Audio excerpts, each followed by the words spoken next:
Fun morning so far. Now I get to mess it up by preaching. I was seeing who was laughing the loudest. Larry, that's right. Your wife just dimed you out. She just pointed. Hey, before you think I forgot something, our kids will be in here this morning as we just get to celebrate as a big faith family. Excited for that. Some of you are like, oh no, what if my kids start screaming? It's like, it's okay. When the kids leave, the adults scream sometimes too. And so got here a little over a year ago, and when we arrived, I know I've shared this with pockets of you. Maybe we've shared it some corporately, but search teams love to ask the question, hey, what do you think you might do here at the church? And a good standard answer when coming to a church is, hey, the only things that we would adjust quickly would be anything that's unbiblical or just out of sorts. And one of the interesting things with church world is we tend to think a lot better of ourselves than is really accurate. And so I've been kind of waiting. Hey, where's the closet that everybody's hiding stuff in? Where's the unhealth that exists at Immanuel? How much was the search team lying during the process of us coming here? And while they might have lied about some things, but don't worry, that door swings both ways. No, I'm just kidding. They were very true to who the church is. And so what's been exciting is, as our family has gotten to acclimate here to Benton and to Immanuel, it's been so refreshing to get to meet people, to know and to learn about the great things that God has done as we dream about the great things we believe God is going to do. And it had been a while. As a staff, we were talking this week. They're like, hey, when's the last time we did a name tag Sunday? And I think it was like after my fourth week. We did it for 4 weeks, our first 4 weeks here, and we hadn't done it in a while. And for half of you, I've just been making up your name as we've gone. Mainly because I make up my kids' names half the time at home. And so this morning just signifies a great day of celebration, a day to celebrate what God has done. But as you've heard us talking about, celebrating the things that God will do. And I believe that God is going to continue to do great things. I hope we get to be a part of it. But you know what I've learned through the years? God doesn't need me to do great things. But I want to be a part of those great things. See, I think we'd all agree that if we got 10 years down the road and we were to look back over 10 years of life at Immanuel, I think we would be devastated if the most important thing that we could remember would be, or the biggest thing that we would try to celebrate would be, hey, you remember that time 10 years ago where we paid off the building? I think we'd be devastated. See, God is not a God of building. No, God is a God of life change. That's his biggest prerogative. Why did Jesus come to earth? He came to seek and to save lost people. Why does God let us stay here after we've been transformed by the grace of God? To see lost people found. And I'll be honest, I think the greatest thing that we celebrate this morning is not that a building has been paid off. No, since 2011, more than 300 people have stepped out of the darkness and into the light through the ministries that God has used here at Immanuel Baptist Church.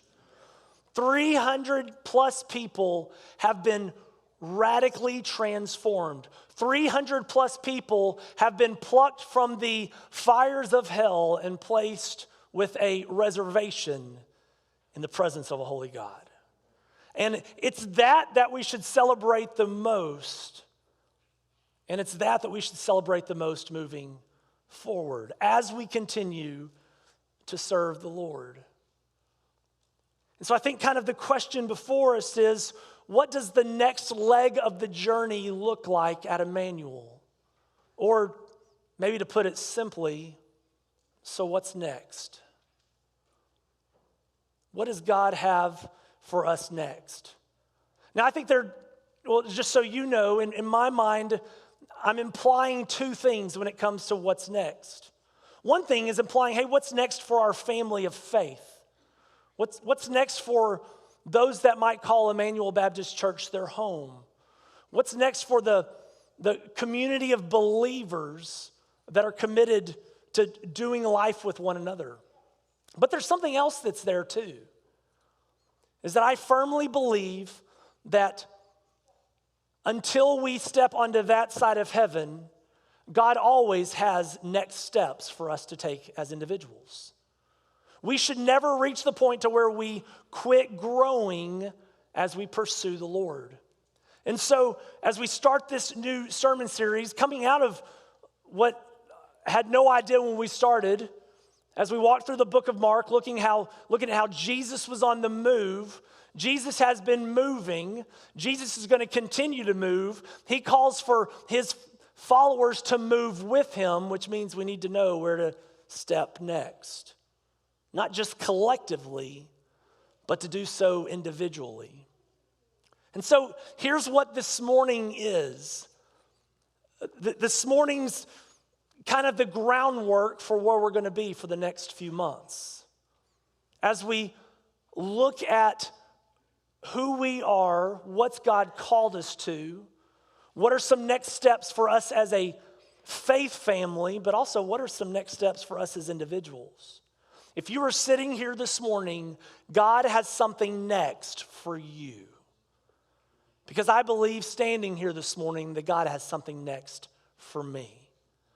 For some of you, it might be your next step has been determined, and that is to step into a relationship with Jesus.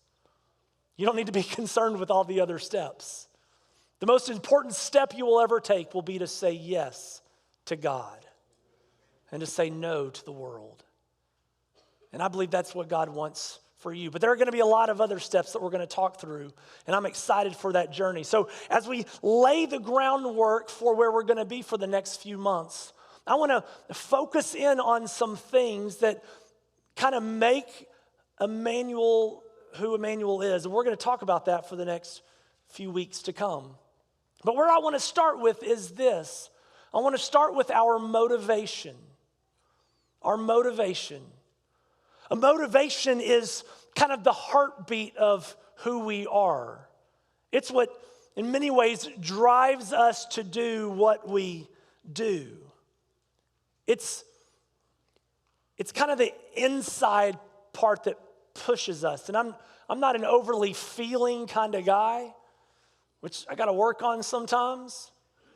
But really, it's almost that motivation that gets us up in the morning to do what we do. And when we look at our motivation, we can see that our motivation is rooted in the great commandment. Our motivation at Immanuel Baptist Church is rooted in the great commandment. Now, I'm going to kind of use some church language this morning. So if you're not a church language kind of person, God bless you. You know, because we can get tied up in church language sometimes, but I'm going to try to give some context to it. Our motivation at Immanuel Baptist Church is rooted in the great commandment. And here's the great commandment. In Matthew chapter 22, verses 36 through 39, someone said, "Teacher, which is the greatest commandment in the law?" Now, we've kind of talked about this already, but to give a little bit of context, there were some religious leaders that were trying to trip Jesus up, and they tried to do so with questions. And as they're talking to Jesus, they're trying to trip him up, and they're like, hey, let's see if he if he focuses in on one of the commandments as the most important commandment. And so they say to him, hey, Jesus, teacher, which is the greatest commandment in the law? And Jesus said to him, you shall love the Lord your God with all your heart, with all your soul, and with all your mind. This is the great and first commandment, and a second is like it, you shall love your neighbor as yourself. Now, if you've journeyed with us for the last year here at Immanuel, you've heard me reference this a number of times. See, the moment that this guy asked the question, he thought he was playing Trump the chump. I shouldn't say that. That just fumbles he was trying to trick Jesus. He's trying to get Jesus to maybe misstep in his answer. But the moment that Jesus responded to the question, the guy was like, man, that was a really stupid question. You ever heard the phrase, there are no such thing as stupid questions? It's not true. I mean, if we've ever heard that, you should ask questions. But sometimes the question is just like, oh, I should have known that answer. And this religious leader should have known this answer, because this is the answer that he would recite multiple times a day as he was supposedly serving the Lord. You see, what Jesus says is rooted, is found in Deuteronomy chapter 6. In a verse in two scriptures that are referred to as the Shema. And this is what God told Israel. Hey, hear, O Israel, the Lord our God, the Lord is one. And they would recite that every day. And they would say, you shall love the Lord your God with all your heart and with all your soul and with all your might. It is what drove who they were.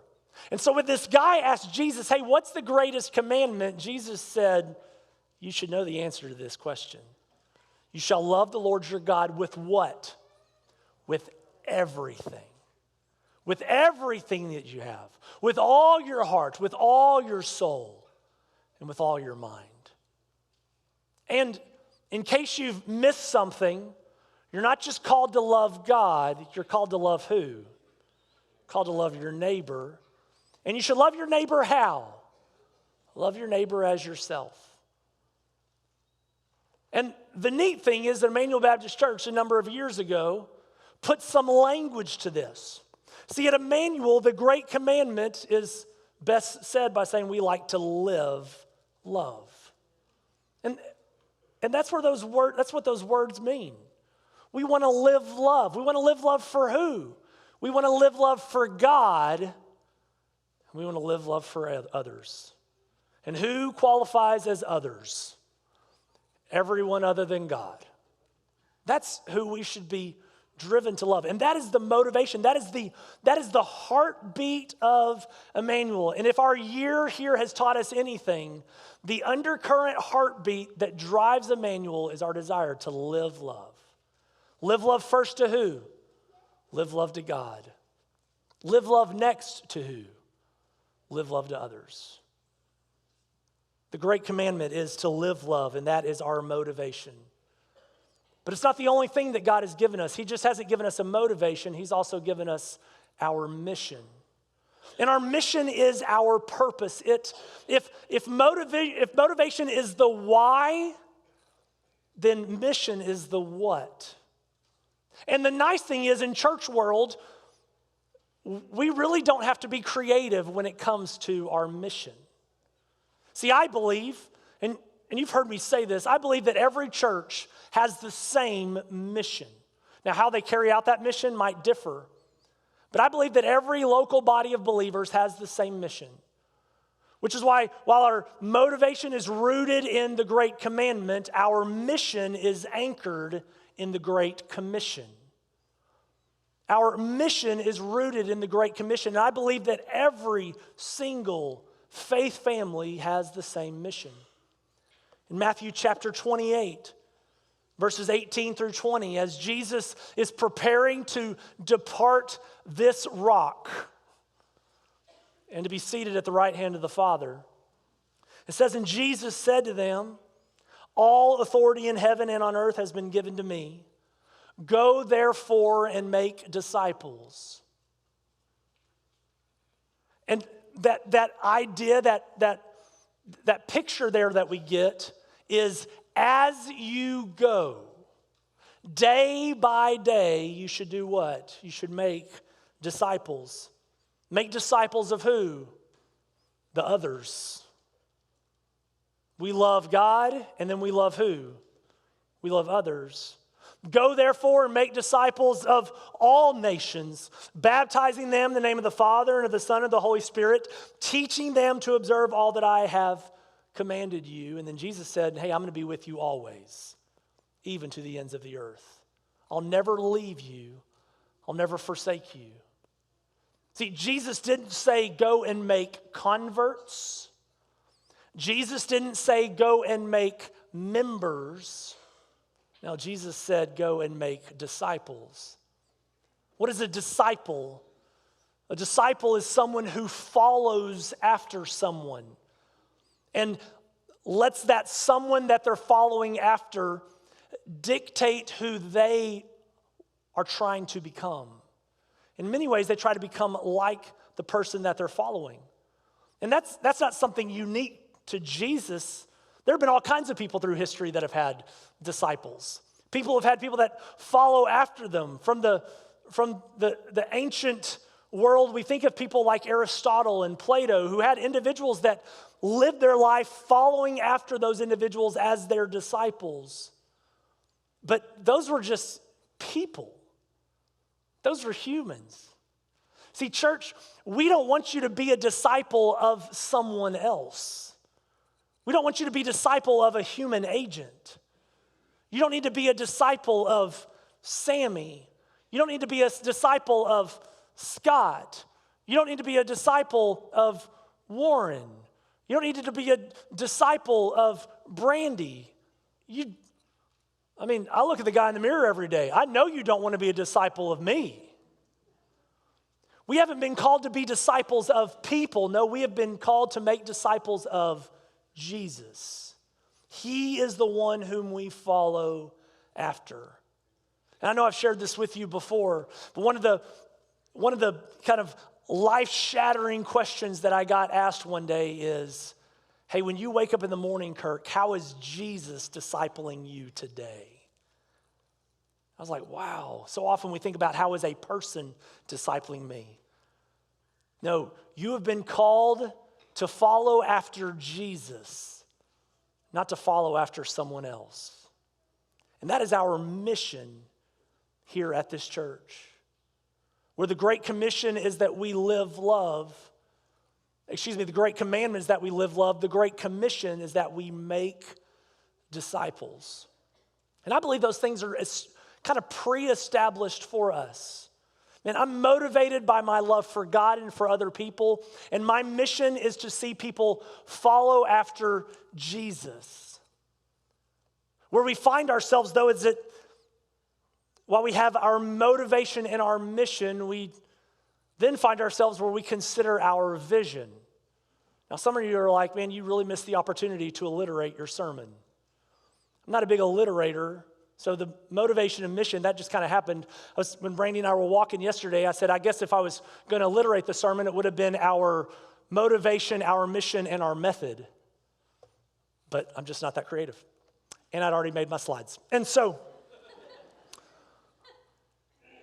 here's what a vision is. A vision is the unique thing that helps drive the church to carry out the mission that God has already given us to do. We don't have to creatively come up with our mission. God's given us that. I'm so thankful that Immanuel Baptist Church is a church that is already driven by the right motivation, and that is to live love for God and to live love for others.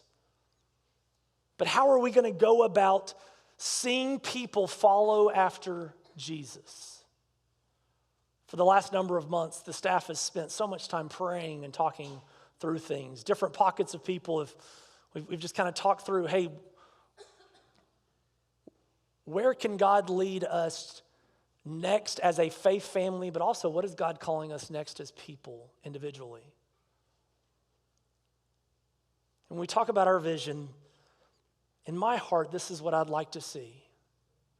At Immanuel Baptist Church, we want to make, mature, and multiply followers of Jesus as we live love for God and for others. Our love for God, our love for other people, that is our motivation. Our mission is to make disciples, but if we're to be completely honest, that's not the end of the road. This morning, as Jesser went public with that faith that he's gone public with for quite a while, and took that first natural step in the life of a believer through believer's baptism, that's not the end of his road. That's just step one. We aren't called to just be a disciple and then be good. No, we're called to be a follower of Jesus and to spend our life following after Jesus. One of my favorite characters of the Bible is found in Genesis chapter 5. We have this genealogy, which genealogies, I don't know about you, sometimes I get to genealogies and go, next chapter. Anybody else sometimes? I mean, thank you. One person was being honest today. It just gets cumbersome. You're reading through some of these words and you're like, you got to be kidding me. And have you ever tried to say the genealogies out loud? Well, thanks God for making this hard. Clearly they weren't like names from the South. Holy moly. I mean, some of these names are like longer than most sentences that we know how to speak. But going through these, in Genesis chapter 5, I come across what is one of my favorite characters in the Bible. It's this guy named Enoch. And it says in Genesis chapter 5 that this guy named Enoch, after he'd had a couple kids, when he was 60 years old, began to walk with God. And he walked with God for 300 years. And at the end of that 300 years, God just took him home. A lot of scholars believe that there are two individuals that have bypassed death on this earth. Elijah's the easy one. He was the one taken up to heaven in the chariot of fire. Dun, dun, dun, dun, dun, dun. Sorry, my brain went there, and so I had to say it out loud before I just got lost in it. But scholars also believe that it was Enoch that also bypassed death, and at the age of 360, God just said, hey, come on home. But you know what? If Enoch had lived one more day, he still would have had more following to do. We never arrive this side of heaven, which is why at Immanuel Baptist Church we want to make followers of Jesus. We want to mature followers of Jesus. And we want to multiply followers of Jesus. I'm not okay with the size that heaven already is. Unlike physical buildings where we have to talk about building campaigns and raise money to make more room, we don't have to make more room in heaven. There's room available for you. And so we want to make followers, we want to mature followers, and we want to multiply followers, not of us, but of Jesus, all while we live love for God and for other people. And so when we talk about next steps, I believe that next steps matter. Luke chapter 9 tells us that Jesus said to those listening, if anyone would come after me, let him deny himself and take up his cross daily and follow me. For whoever would save his life will lose it, but whoever loses his life for my sake will save it. This morning, you have a next step that you need to take. If you're here this morning and you've never placed your faith and hope in Jesus, please know this, that the Bible tells us that all have sinned and fall short of the glory of God. There's not one person who gets to bypass that. But if we were to stop there, that would just be bad news. Do you know why it's good news? It's good news because it starts with bad news, but it has somewhere to go. For all have sinned and fall short of the glory of God, but for those who call upon the name of the Lord, if you will confess with your mouth that Jesus is Lord, if you will believe in your heart that God raised him from the dead, Jesus is clear. You will be saved. And today, that can be your next step. But for everyone here, we have steps to take. The journey will continue on until either Jesus comes back or God calls us home. And so may we be a people that are committed to making disciples, maturing disciples, and multiplying disciples while we live love for God and for others. And so what I'm going to ask you to do this morning is to begin praying about your next step. Here in just a little bit, we're going to get to respond to the Lord, and I'm just going to be standing down here in the front. And if you want to have a next step conversation about following after Jesus, there's no conversation I would rather have. But I also want to encourage you with Jesser's story. You don't have to walk down the aisle in order to get saved. Newsflash, you could get saved right now before we even pray. Because it's no one in this room that saves you. Only the one true God can save you. But you know what? We'd love to know about you being saved, and we'd love to see you go public with your faith, and we're actually going to talk about that next week. For the next number of weeks, we're going to share a lot of practical next steps that we can take. We're going to spend a few weeks talking about this. What's the vision that God has given us to make disciples, to mature disciples, and to multiply disciples. We're going to talk about the things that God wants us to value as a family of faith. And then we're going to end the sermon series by dipping into some of the essentials of following after Jesus and what that looks like. Because you're not called to just sit there and say, hey, I'm a Christian. No, you're called to live it and to live it out loud. So this morning as we respond to God, will you do so with the heart of prayer? I mean, if you want to talk about something, I'm here. And here at the end of the service, I'm going to give you some marching orders. Don't just run out of the room because you're hungry. I'm going to give some marching orders for how we're going to have our church-wide fellowship this morning. But man, at any point today, I'd love to have a conversation with you about what God has for you next. Because I believe God has something for you. But as we respond to the Lord, if you don't feel moved to move from your seat, will you still let God move in your heart as you respond to him? So I'm going to ask every head bowed and every eye closed as we prepare our hearts for some of the things we just heard and acknowledge it's a lot of stuff we've thrown at you this morning.